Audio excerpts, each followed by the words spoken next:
avião, tudo isso para chegar em São Januário e pagar uma promessa. Nessa cidade, todo mundo só anda de bicicleta.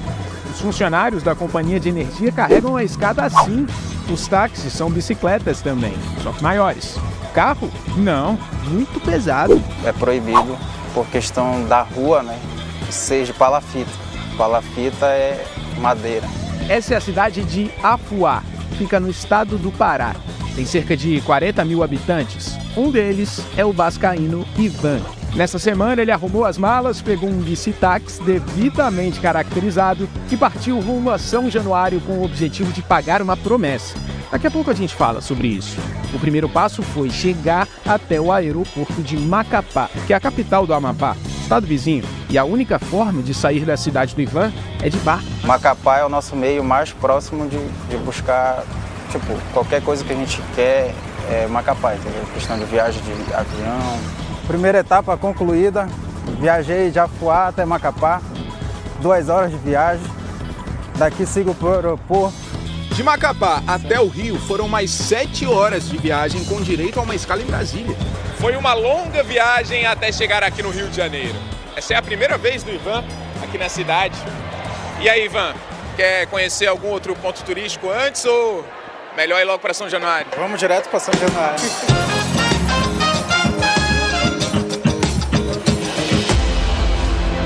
A primeira visita ao estádio foi mais intimista, com a bandeira de Afuá nas costas e uma lembrança da cidade nas mãos.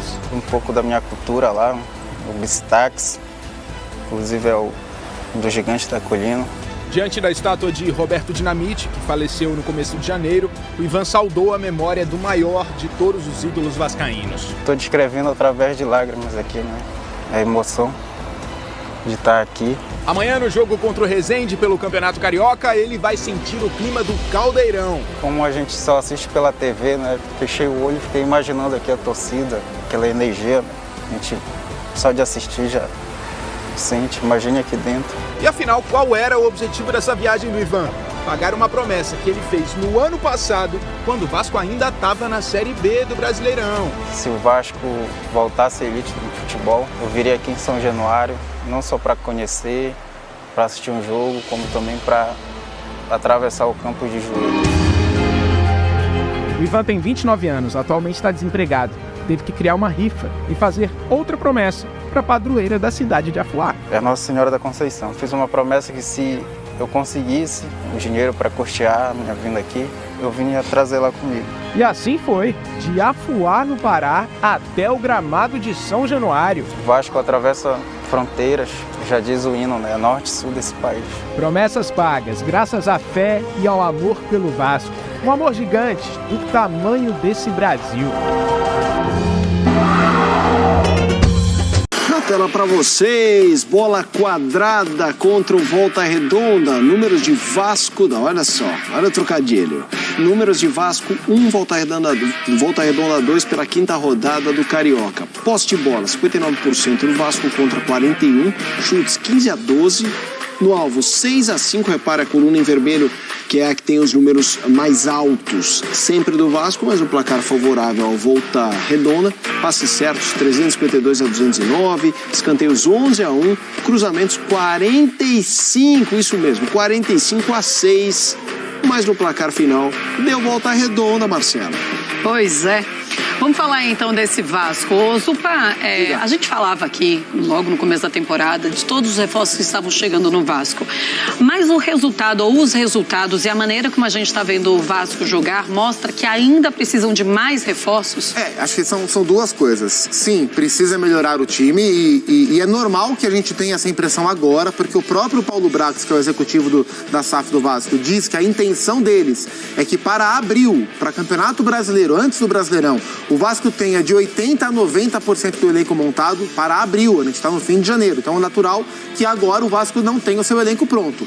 E mesmo quem já foi contratado, a gente está vendo um time que está saindo do zero. Do zero em termos de estrutura de futebol, em termos de técnico, em termos de boa parte do elenco. Não todos, mas boa parte do elenco. Então, tudo isso é natural. Né? Tudo isso é natural. Mas sim, o Vasco tem muitos buracos no seu time, né? O Vasco tem dificuldade com um lado do campo, com uma ponta, na outra o Gabriel Peck, que não é o jogador dos sonhos do torcedor, mas é o melhor desse começo de ano. Do outro lado, o Vasco não encontrou ainda a melhor solução. O Vasco, ele fica naquela dependência do Nenê, e quando o Nenê não joga, jogou ontem o Alex Teixeira e jogou mal. O Vasco e Nenê tem contrato até abril, né? Pois é, então precisa resolver a vida, né? E o Alex Teixeira até agora não conseguiu mostrar que ele pode ser esse cara. Sim. O Vasco tem os volantes se entendendo, o Jair e o Zé Gabriel estão se entendendo, o Jair é bom jogador. O Vasco tem uma linha defensiva que é boa com a bola no pé, né? O Léo ontem fez um bom jogo, mas que não se mostra tão seguro ainda. Então tem todo um processo para acontecer, tem gente para chegar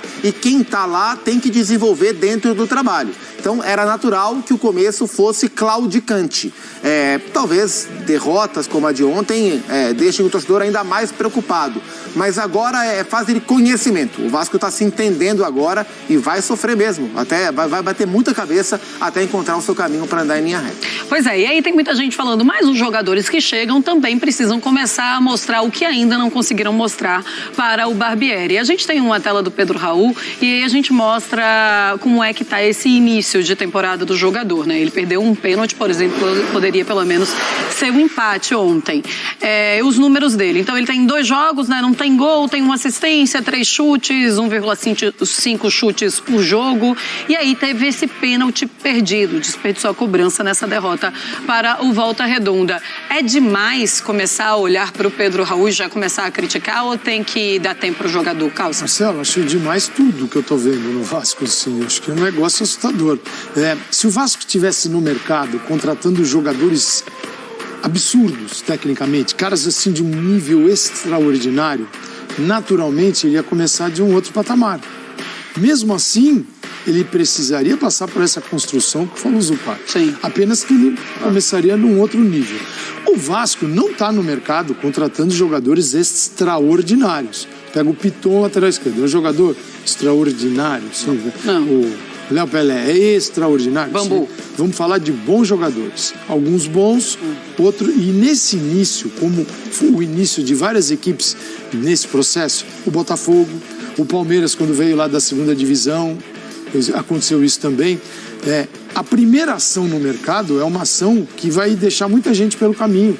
Muitos jogadores não vão render. Então, o Vasco está passando por isso. Não adianta o torcedor Vasco achar que o processo dele é igual ao do Flamengo hoje.